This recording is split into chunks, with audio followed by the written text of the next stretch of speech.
Bismillahirrahmanirrahim. Assalamualaikum warahmatullahi wabarakatuh.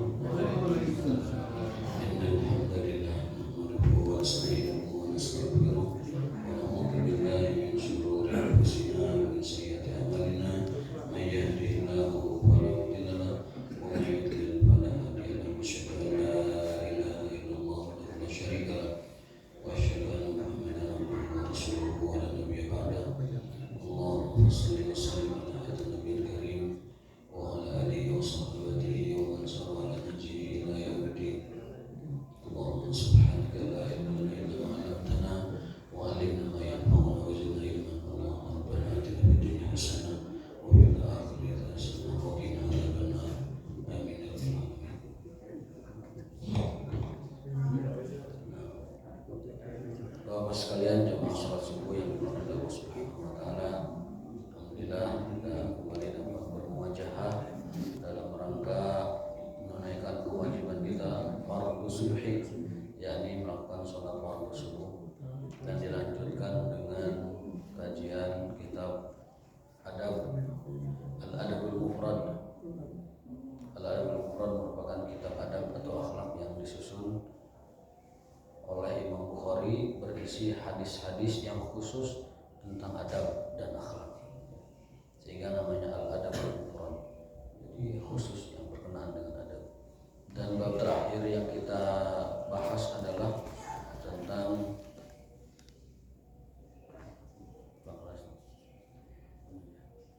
tentang dosanya memutus kekerabatan, dosanya memutus silaturahim. Yang mana sebelumnya kita pernah bahas hadis yang sangat terkenal sekali, hadis sahih ya, riwayat Imam Bukhari, di mana Imam Bukhari meriwayatkan dari sahabat Anas bin Malik. Sebelumnya perlu saya kenalkan, Anas bin Malik ini sahabat kecil Nabi Muhammad SAW yang membantu beliau berkhidmat jadi pembantunya Rasul 10 tahun. Dan kesaksian Anas bin Malik itu, aku menjadi pembantu Rasul 10 tahun, walam yaghdab minni qattun, dan beliau 10 tahun tidak pernah memarahi saya. Kami ayam majikan 10 tahun dengan muka pembantu eta hebat, berarti mempedomani Rasul SAW. Ayeuna malah ya, justru sapoe 10 kali dicarek teh. Sadinten 10 kali. Tinggal di rumah Rasul, membantu kebutuhan dan keperluan Rasulullah. Rasul mau wudu, Anas yang bawakan airnya.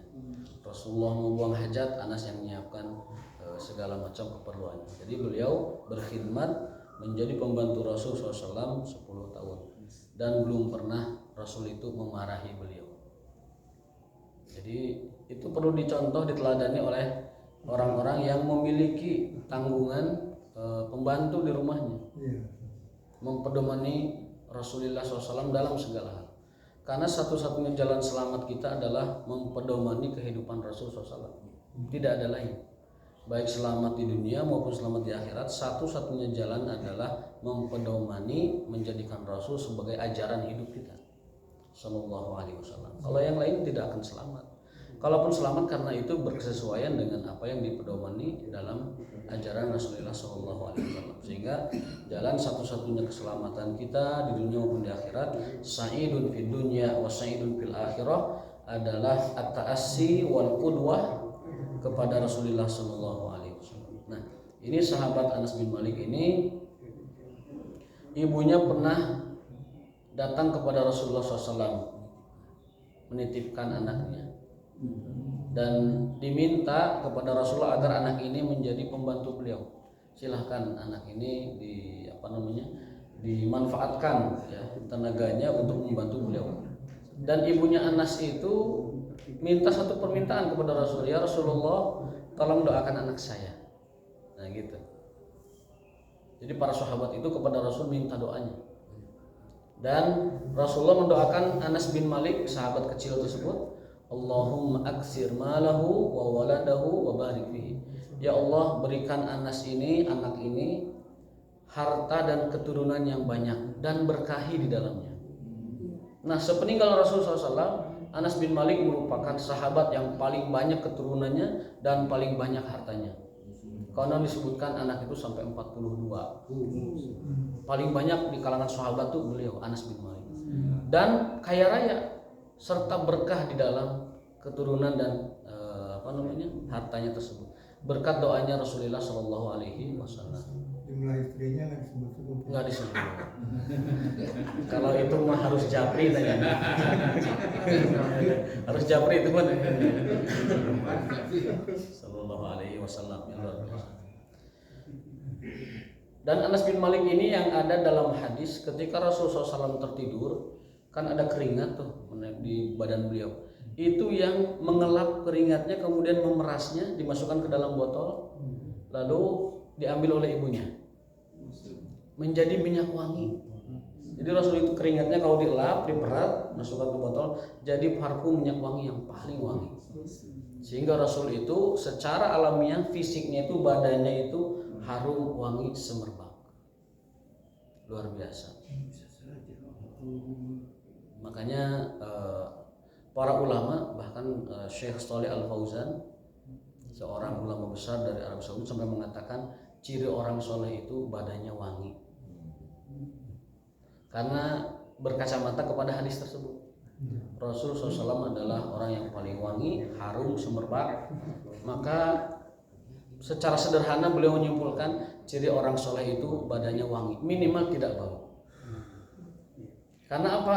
Ya jelas saja makanannya halal, makanannya baik, yang syubhat ditinggalkan, yang meragukan ditinggalkan. Hanya makan yang halal dan bersih serta sehat, ya pasti wangi badannya.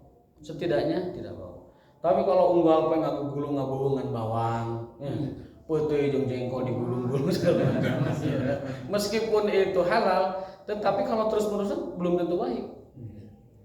Makanya Rasul tidak menyukai kalau ada orang mau sholat berjamaah mulutnya bau wangi-wangi bau yang menyengat, bawang putih, bawang merah, putih, jengkol. Karena apa? Khawatir membuat jemaah lain itu tidak khusyuk. Oh amin, selebring ke pinggir. 10 orang di atas itu tidak fokus, buang bodas ini. Makanya Rasul melarang sahabat datang ke masjid kalau memiliki bau-bauan di bekas makan mereka, dan mengatakan innal malaikata, sesungguhnya malaikat tersakiti apabila ada orang makan bau-bauan kemudian menegakkan sholat secara berjamaah. Jadi kalau mau jamaah mah ya ditahan dulu jengkol putih sama bawangnya, nanti setelah sholat mangga digabres deh. Gitu ya. Tapi sebelum sholat jangan, karena tadi satu malaikat tersakiti, yang kedua jamaah sesama kita, teman-teman kita merasa tidak nyaman. Nah itu Anas bin Malik, jadi sahabat yang didoakan Nabi agar diperbanyak harta dan keturunannya serta diberkahi, dan itu doa Nabi sangat mujarab. Anas bin Malik sepeninggal Rasulullah SAW merupakan sahabat yang kaya raya dan anaknya banyak sekali, keturunannya sangat banyak. Anas bin Malik radhiyallahu taala anhu, dan ibunya namanya Ummu Sulaim. Ini yang menjadikan keringat Nabi sebagai parfum. Luar biasa ya Bang. Ada sahabat Nabi yang nyimpan rambut Nabi di dompetnya, kemana-mana dibawa. Ya. Ketika Nabi wudhu, itu airnya bercucuran, itu sahabat tuh rebutan mengambil air kecelakaan bekas wudhunya Nabi SAW. Itu luar biasa ya. Dan dalam Sahih Bukhari itu banyak dijelaskan bab tersebut. Ya, tabaruk dengan Nabi hukumnya boleh. Kalau dengan orang lain diperselisihkan oleh para ulama.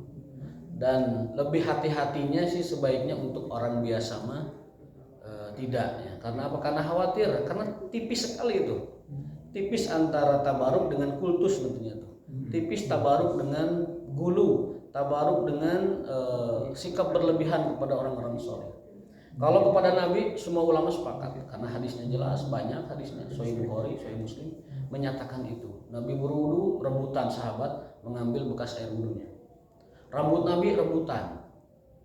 Bahkan pernah seorang sahabiah itu punya rambut Nabi, itu rambutnya ada beberapa helai dibagi aja sih, simpan, menang simpan, gitu, rebutan.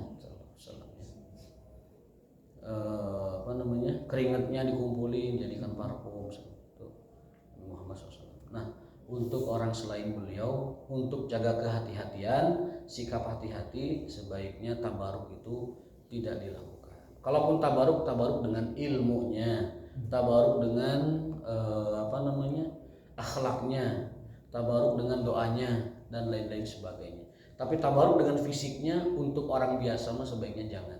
Sebagai jaga kehati-hatian, khawatir malah terjerumus kepada sikap yang berlebihan dalam mengkultuskan seseorang. Ya, saya pernah cerita dulu ngisi di suatu tempat itu bekas kopi saya rebutan santri itu. Oh, saya kasih tahu jangan. Kalau ke Nabi bolehlah kalian, kalau ke saya bisa jadi antum dimulia dari saya, jangan. Ke orang jangan, tapi kalau ke Rasulullah SAW jelas disepakati oleh para ulama. Ya, itu ya, mudah-mudahan dapat dipahami. Jadi tabaruk kepada Rasul itu disepakati boleh hukumnya karena hadisnya banyak, tapi untuk orang lain sebagai kehati-hatian tidak dilakukan. Tabaruk itu mencari berkah, ngalap berkah, mencari berkah dari sesuatu itu menyebut tabaruk. Tabaruk ya, dari kata barokah yubariku, tabarukan yakni mencari keberkahan. Nah, mencari keberkahan yang sifatnya fisik itu hanya berlaku kepada Rasulullah SAW yang disepakati oleh para ulama berdasarkan hadis-hadisnya. Tetapi kepada orang biasa, kalau mau tabaruk bukan tabaruk dengan fisiknya, bukan tabaruk dengan apa yang ada pada dirinya, tapi tabaruklah dengan ilmunya, dengan doanya, dengan kesolehannya, dengan akhlaknya. Itu ya. Misalkan saya mah ingin dapat berkah, minta doa kepada kiai tersebut. Pak Kiai tolong doakan saya. Itu namanya mencari keberkahan dengan memperlakukan kiai tersebut secara baik. Jadi amal baiknya itu jadi khidmatnya itu yang jadi tabaruk gitu. Jadi ketika orang mengkhidmat seorang alim, mengkhidmat seorang ulama, itulah tabaruknya. Jadi tidak tabaruk dengan fisiknya, tapi tabaruk dengan khidmatnya. Dengan kita mengikram, membantu, kemudian menolong, memudahkan urusannya, itu menjadi tabaruk mencari berkah kita dari seorang alim. Bukan dengan fisiknya, bukan dengan bekas minumnya, bukan dengan hal-hal yang berkenaan dengan fisiknya. Tapi kalau dengan membantunya, mengikramnya, mengkhidmatnya, itu bisa menjadi tabarukan karena merupakan amal soleh yang dianjurkan oleh Rasulullah SAW dalam rangka menghormati seorang alim, seorang yang berilmu agama, yang takut kepada Allah Subhanahu wa taala. Ini berkenaan dengan sahabat Anas bin Malik radhiyallahu taala anhu. Anna Rasulullah sallallahu alaihi wasallam qala man ahabba an yubsata lahu fi rizqihi. Barang siapa yang menginginkan rizkinya itu dilapangkan, diperbanyak ya, dan juga dikembangkan oleh Allah Subhanahu wa taala, wa an yunsa'alahu fi atharihi, dan dipanjangkan usianya, umurnya, falyasil rahimahu, maka pererat, sambungkan silaturahim atau kekerabatan. Sambungkan, eratkan, jaga kekerabatan silaturahim antar keluarga. Itu akan menjadikan rezeki kita dilapangkan. Dan itu fakta di lapangan, Pak. Orang yang menjaga silaturahim itu rezekinya lancar. Bahkan hanya dengan menelpon keluarganya dan mencari keberkahan dari silaturahim, itu Allah lapangkan rezekinya. Meskipun kita tidak menyampaikan hajat kita. Misalkan kita ada masalah, ada bisnisnya kurang lancar atau usaha kurang lancar, coba telepon ahli rahim kita, telepon kerabat kita. Yang pertama ahli rahim kita adalah orang tua, lalu adik kakak, setelah itu paman bibi, telepon. Itu dengan menelpon, maka keberkahan dari silaturahim itu fadilahnya akan Allah berikan kepada kita. Tiba-tiba dapat solusi, tiba-tiba dapat kemudahan, tiba-tiba dapat rezeki yang tidak diduga-duga, dan juga Allah akan lapangkan rezekinya seluas mungkin dan juga diperpanjang usianya. Namun dalam hal diperpanjang usia ini ada ulama berpendapat memang betul-betul usianya diperpanjang, akhirnya dia panjang umur dan berkah umurnya. Ada yang mengatakan diperpanjang umur itu maksudnya umurnya tetap sebagaimana kadarnya, tetapi keberkahan dan kualitas umurnya itu maksimal. Itu maksud diperpanjang usianya. Jadi maksimal usianya. Falyasil rahim, maka pererat silaturahim. Dalam hadis lain Imam Bukhari meriwayatkan dari sahabat Abu Hurairah dari Rasulullah Shallallahu Alaihi Wasallam. Man sarrahu an yubsata lahu fi rizki, barang siapa yang ingin suka senang rizkinya itu ditambah, diluaskan, dilapangkan, ya, dan umurnya dipanjangkan, maka sambungkan silaturahim. Sebelumnya pertemuan di beberapa minggu lalu, maksud menyambungkan silaturahim itu bukan keluarga yang sudah akrab kemudian menyambungkan silaturahim, bukan. Dimaksud silaturahim itu adalah menyambungkan yang sudah terputus. Jadi ada kerabat kita yang sudah menjauh dari keluarga, ada saudara kita yang menjauh dari keluarga, kita tarik lagi ke kumpulan keluarga. Jangan sampai saudara kita menjauhi keluarga. Nah, itulah disebut dengan silaturahim. Jadi menghubungkan, menyambungkan, mengaitkan kembali rahim yang sudah berpencar, yang sudah menjauh, yang sudah berpisah, itu ditalikan lagi, dikaitkan lagi. Itu namanya silaturahim. Makanya di hadis sebelumnya pernah kita bahas, silaturahim itu adalah menyambungkan yang terputus. Kalau yang sudah normalnya memang baik antar keluarga, ya itu mah kekerabatan gitu, menjaga silaturahim. Tapi kalau yang menyambung itu yang sudah putus disambung kembali, dan itu yang banyak faidah serta barokahnya, itu yang menghubungkan, menyambungkan rahim kerabat yang sudah terputus. Memang butuh perjuangan ekstra ketimbang yang sudah akrab kemudian kumpul, itu mudah. Tapi kalau sudah menjauh, sudah dengan keluarga sudah berjarak, maka menariknya kembali itu butuh perjuangan, butuh keluangan waktu, butuh sikap, butuh kedewasaan, dan butuh sikap mengalah supaya keluarga yang sudah menjauh itu kembali kepada keluarga besarnya. Nah, sekarang babnya adalah ismu qati'ir rahim, dosa orang yang memutuskan silaturahim. Jangan sampai kita menjadi orang yang tidak terasa malah memutuskan silaturahim dengan lidah kita, dengan lisan kita, sikap kita, atau lain sebagainya. Ada orang yang menjauh dari keluarga gara-gara salah satu sikap keluarganya itu kalau ngumpul kerjaannya itu ngabsen pakaya, ngabsen banda, harta banda di absen. Jadi kalau kumpul itu baik itu mungkin yang setahun sekali atau yang setahun 2 kali ataupun yang sering, itu kerjaannya dia teh ngabsen kalau bahasa Padang itu pakaya, ngabsen banda gitu. Masih beli tanah tuh 2 hektar gitu. Jadi beli tanah 1 hektar gitu. Kamarnya tuh mobil kita sebelah. Nah, ini teh bade teh nu ali teh senteng teh bade nyanda ke Pajero cenah teh. Ngabsen banda. Ada orang tersinggung dengan itu. Aing mau kumpul deui lah. Akhirnya dia menjauh. Nah, dengan sikap tidak sadar kita menyebutkan itu, maka kita merenggangkan silaturahim. Makanya kalau ketika silaturahim, tanggalkan seluruh atribut, lambang, banda, kita semua lepaskan. Datang sebagai jiwa-jiwa yang bersih, hati-hati yang bening, datang ke rumah orang tua, datang ke ahli rahim, namanya ahli rahim, orang saudara serahim itu, saudara serahim, datang dengan kesucian dan kebersihan hati. Tanggalkan seluruh banda, tanggalkan seluruh pangkat, seluruh kehormatan, datang dengan hati yang bersih. Sehingga tidak lagi ada orang yang ngabsen bandanya, ada yang ngabsen pangkatnya, ngabsen segala macamnya. Ya. Syukur kalau orangnya semuanya hatinya terbuka, tapi kan tidak semua orang terbuka. Tidak semua orang itu mudah menerima situasi semacam itu. Maka Nabi mengancam, ini hadis dari Imam Bukhari dan Muslim, meriwayatkan dari sahabat Jubair bin Mut'im, bahwasanya Rasulullah SAW pernah bersabda, la yadkhulul jannata qati'ur rahim, tidak akan masuk surga orang yang memutuskan silaturahim. Hadisnya sahih. Kalau reuni mah silaturahmi ya. Nah, kalau reuni silaturahmi, kalau keluarga silaturahim, ahli rahim kita yang berasal dari rahim ibu yang sama, itu namanya ahli rahim. Kalau silaturahmi itu hubungan yang berkenaan dalam ruang lingkup kasih sayang sesama manusia. Rahmi, kasih sayang. Tapi kalau rahim. Makanya kalau kita kumpul sama teman-teman SMP, SMA, itu silaturahmi. Tapi kalau kita kumpul dengan keluarga, itu namanya silaturahim. Beda antara silaturahim dengan silaturahmi. Dari akar katanya sudah berbeda. Kalau rahim itu rahim ibu kita. Kalau rahmi itu kasih sayang, rahman.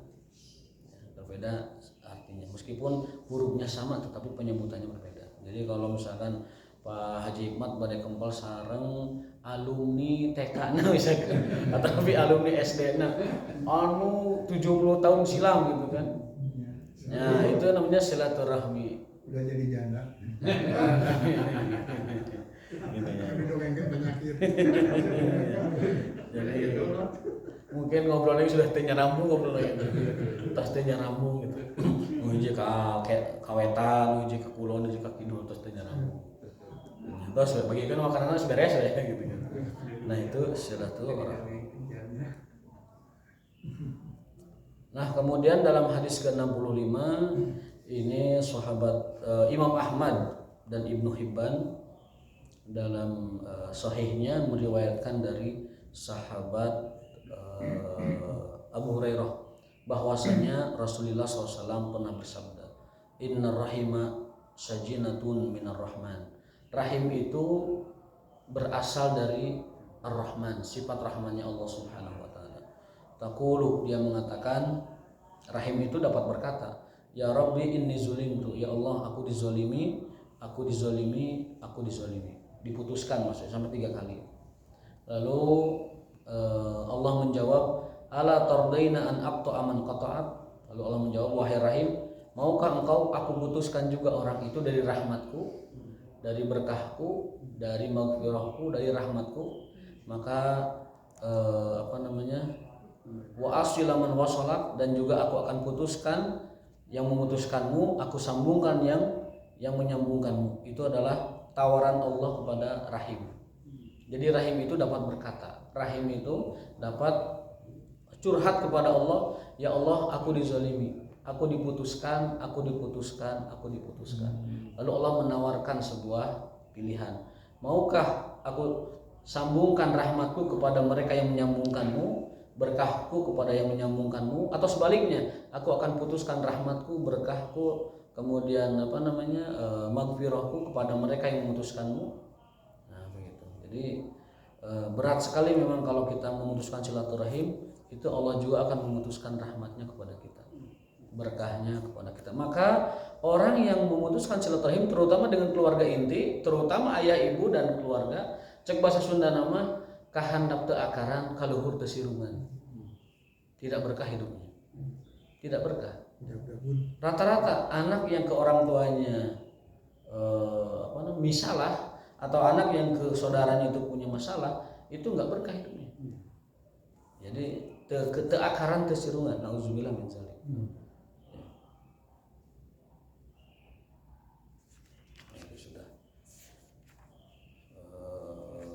Hadisnya banyak yang serupa, kita lewat saja.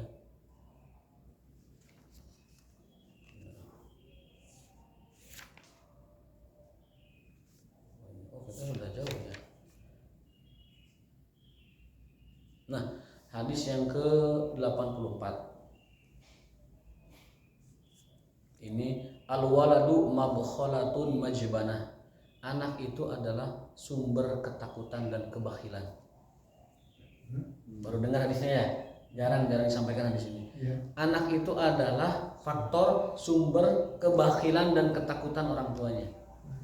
Jadi banyak orang tua yang menjadi bakhil karena terlalu sayang kepada anaknya.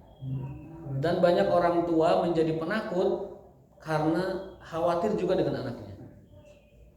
Itu hadis disampaikan ketika Rasul memangku cucunya Hasan dan Husain berangkat menuju masjid. Jadi cucunya itu kan senang sekali dengan kakeknya, bermain dengan kakeknya, sehingga ketika Rasul sholat pun mereka naik ke tak ke pundak. Sampai Rasul sujud lama nunggu sampai cucunya itu turun kembali baru cengkat dari sujudnya. Karena khawatir Rasul menyakiti ataupun membuat tidak nyaman cucunya itu.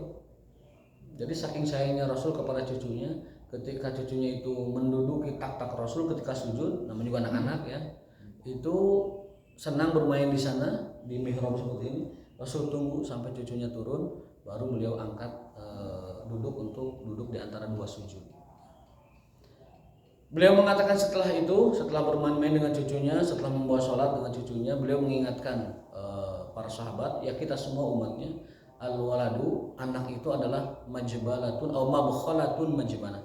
Anak itu dapat menjadi sumber kebakhilan, kepelitan dan juga ketakutan. Artinya apa? Artinya Rasul sangat memahami bahwa ada orang tua yang menjadi bakhil dan menjadi takut karena terlalu sayang kepada anaknya. Satu sisi itu fitrah, tapi sisi lain perlu penanganan yang baik. Ya. Misalkan ada orang mau sedekah, tapi karena ingat anaknya nggak jadi sedekahnya Pak. Wah ya, yang si kecil ini ada jadi, kan ingat anaknya. Dan bahkan mungkin akan menahan sedekah sedemikian lama dan sedemikian rupa supaya ini diperuntukkan untuk anak-anaknya, sehingga yang namanya anak itu sumber kebakhilan dan sumber ketakutan. Anak itu menjadi penakut, ayah itu akan menjadi penakut karena anaknya.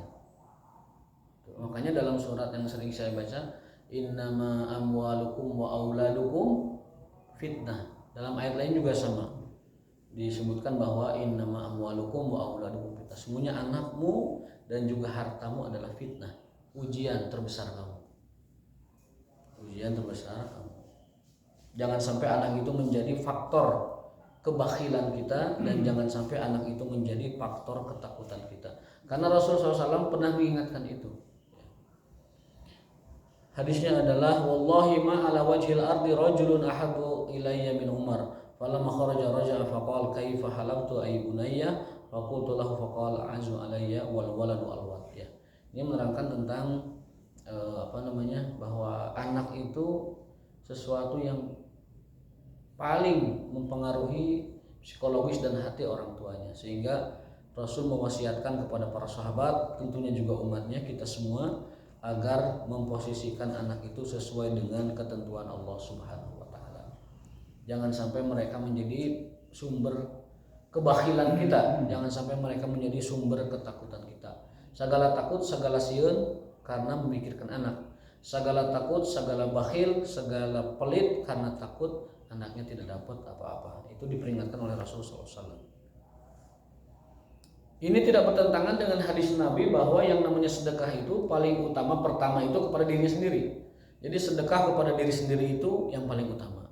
Lalu yang kedua kepada keluarga, yang ketiga baru kepada orang yang lebih dekat dengan keluarga, terus sampai berjenjang begitu. Jadi sedekah kepada diri sendiri itu maksudnya begini, berikan dia pakaian yang layak. Sedekah kepada diri sendiri itu memakai pakaian yang layak. Kemudian kalau dia punya harta, punya rezeki, menggunakan kendaraan yang layak. Kemudian makan, minum dengan yang layak begitu. Kalau kita ada rezekinya, maka sedekah kepada diri sendiri adalah sedekah yang paling utama dan pertama. Kadang kita mesti balik Pak, jangan sendiri teh papayahan. Jadi ada rezekinya tapi papayahan. Sendalnya sisirangan. Seganti boga. Kemudian bajunya kucel. Padahal mau kebeli itu teh. Kemudian pakaiannya, kemudian kendaraannya dan sebagainya. Jadi dia tidak pernah bersedekah kepada dirinya sendiri. Padahal Rasul pernah bersabda dalam hadis yang pernah kita baca, ma'an faqarajulu ala nafsihi wa ahlihi yahtasibu illa ajrullah ta'ala, dan seterusnya. Dalam hadis lain bahwa sedekah yang paling utama adalah sedekah seseorang kepada dirinya. Nafkah seseorang pada dirinya. Apalagi untuk berbuka puasa ya. Apalagi untuk berbuka puasa. Jadi enak-enak. Ya, nafkahi dirimu sendiri dulu, baru nafkahi keluarga, lalu nafkahi yang lain. Ya. Jadi nafkah kita kepada diri kita lebih utama dulu itu. Sedekah kita kepada diri kita lebih utama, baru pikirkan orang lain. Karena apa? Kalau kita tidak nafkah kepada diri kita sendiri, sedekah kepada diri sendiri, bagaimana dia bisa sedekah kepada orang lain? Gitu. Maka jangan sampai umat Islam itu atau seorang muslim itu papayahan. Ayah pun papayahan ayah. Balantrak segala macam banda hartanya, rezekinya banyak Allah limpahkan, tetapi dia mengambil sikap papayahan. Itu tidak terpuji. Para sahabat itu kebalikannya. Tidak bersyukur juga. Tidak bersyukur.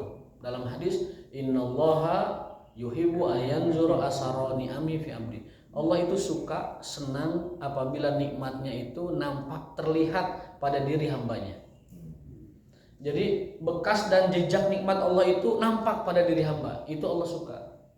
Innallaha yuhibbu, Allah suka ayanzura, melihat asara, bekas efek dampak ni'amihi, nikmatnya fi abdi, di dalam diri hambanya.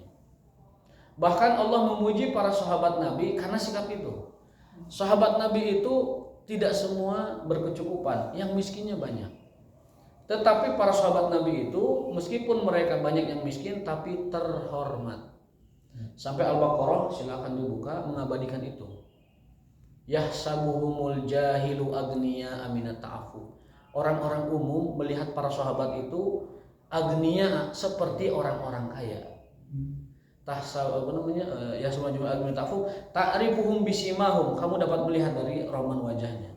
La yas'aluna an-nasa ilhafa, mereka tidak pernah minta kepada manusia. Mereka tidak pernah minta kepada orang-orang. Mereka menjaga kehormatan, mereka menjaga diri. Bahkan miskin mereka itu terlihat seperti kaya. Apa maksudnya? Tidak pernah meminta dan tidak pernah berharap belas kasih orang lain. Itu para sahabat, luar biasa. Sampai dipuji oleh Allah. Sahabat itu adalah mereka sangat terhormat meskipun mereka miskin, tapi seperti orang kaya. Dan Rasul pun pernah bersabda, justru orang miskin seperti itu yang wajib dibantu. Bukan orang miskin yang mengemis-kemis. Mengemis dalam Islam dicela. Bahkan disebutkan orang yang biasa mengemis itu nanti datang menghadap Allah mukanya tidak berdaging. Jadi rorongkong, Pak. Rorongkong. Jadi datang menghadap Allah, badannya ada tapi mukanya tidak ada dagingnya, rorongkong. Enggak, Gusti Allah ya naon. Khawatir, Pak. Muz'atul lahm. Dagingnya itu dicabut, muza'ah itu dicabut, dagingnya dicabut, dari datang menghadap Allah rorongkong mungkul. Karena apa? Karena waktu dunia dia tidak punya malu minta sama orang. Air wajahnya itu sudah Allah cabut. Karena apa? Tadi karena minta kalau saya. Dalam hadis lain riwayat Tirmizi, hadis sahih, Rasul pernah bersumpah dengan 3 hal. Rasul pernah bersumpah dengan 3 hal. 1, aku bersumpah bahwa sedekah tidak akan pernah mengurangi harta sedikit pun, akan menambahkannya. Lalu yang kedua, aku bersumpah bahwa yang ketiga, aku bersumpah bahwa siapa yang suka meminta akan tetap selamanya menjadi miskin. Jadi Rasul pernah bersumpah dengan 3 perkara.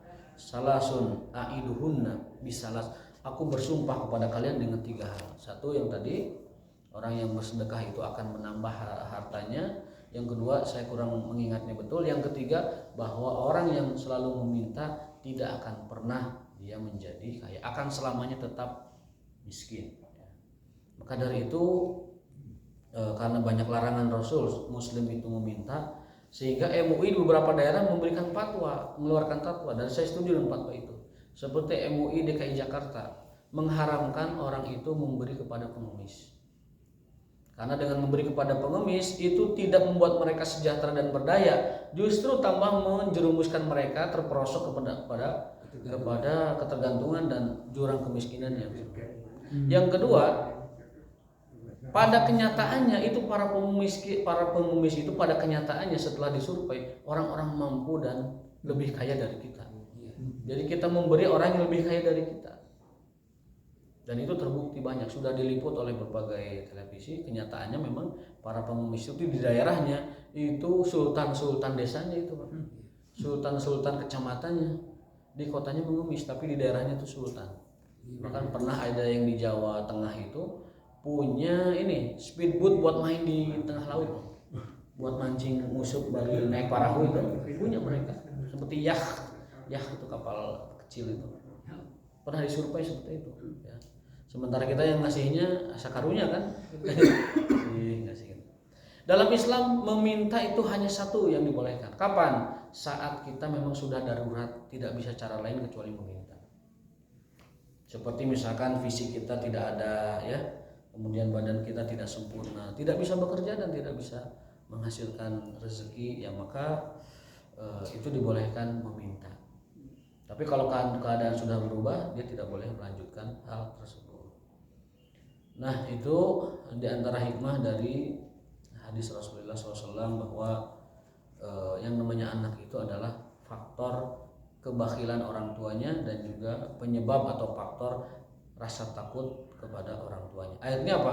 Pesan Nabi ini kurang lebih yang saya pahami, kurang lebih adalah seorang manusia harus memanage bagaimana caranya anak ini tetap terperhatikan kasih sayang dan nafkahnya, tetapi jangan sampai karena terlalu sayang kepada anak, terlalu sayang kepada keturunan sampai dia menjadi orang penakut dan orang bakhil kepada kedermawanan sosialnya. Nah, begitu. Nah, hadis yang ke-86-nya hamlus sobi ala atik. Ini memangku anak kecil di atas pundak. Ini Rasul sering lakukan kepada Hasan dan Husain, cucu beliau. Bahkan akikahnya Hasan bin Husain itu Rasulullah. Jadi kan ayah ibu mereka kan Ali dan Fatimah.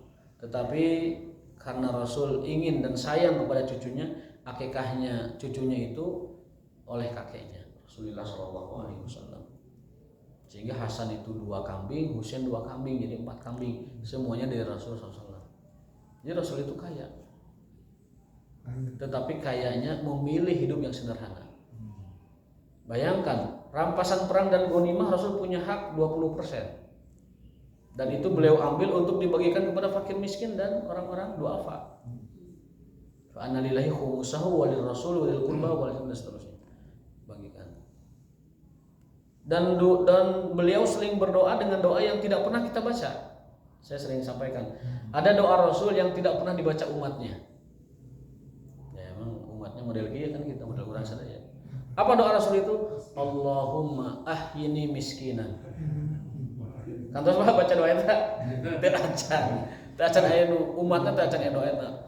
Allahumma ahyini miskinan wa amitni miskinan wahsyurni ma'zumratul masakin. Ya Allah, hidupkan aku dalam keadaan miskin, wafatkan aku dalam keadaan miskin, dan kumpulkan aku dengan orang-orang miskin. Karena orang miskin akan duluan masuk surga 300 tahun sebelum orang kaya. Dia orang miskin terus lalu buat orang kaya itu nungguan 300 tahun teh. Aduh iraha eta kamu baheula teh. Eta nu pasien nu abis sedekah terus masuk. Aya acan deui. Urang tibalik. Jadi orang miskin itu akan masuk surga terlebih dahulu, beres mereka orang kaya berikutnya. Rentangnya adalah 300 tahun. 300 tahun. Dalam riwayat lain mungkin dinamakan 500 tahun. Artinya lama.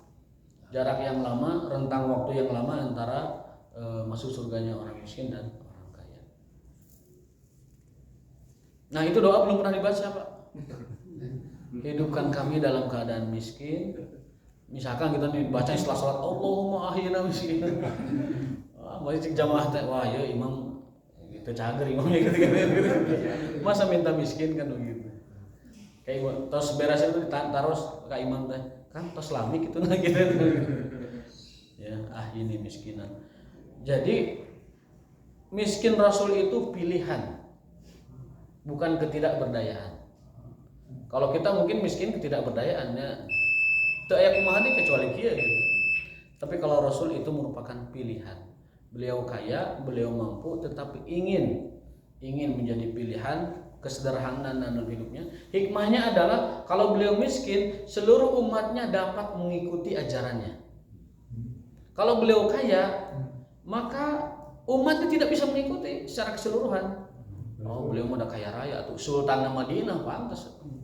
Tidak bisa kita mengikuti semuanya. Tapi karena Rasul itu memilih hidup sederhana dan miskin, semua umatnya yang kaya yang miskin bisa mengikuti beliau. Tapi kalau beliau kaya, yang kaya mungkin mengikuti, yang tidak kaya atau miskin tidak bisa mengikuti.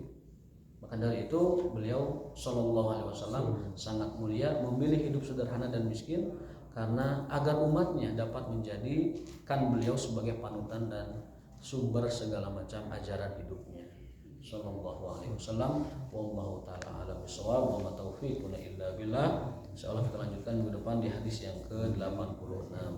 Wa ma taufiquna billah al-haqqu min rabbikum wal khatmu syaitan. Kita tutup dengan Rabbana atina fid dunya hasanah wa qina adzaban nar wal 'asri innal insana lafi khusr illa alladziina aamanu wa 'amilus solihati wa tawassaw bil haqqi wa tawassaw bis sabri wa adkhilnal jannata wal abrar wa khtim lana bi husnil khatimah wa nas'aluka husnal aqibah ya rabbal alamin. Subhanakallahumma wa bihamdika asyhadu an la ilaha illa anta astaghfiruka wa atubu ilaik. Assalamualaikum warahmatullahi wabarakatuh.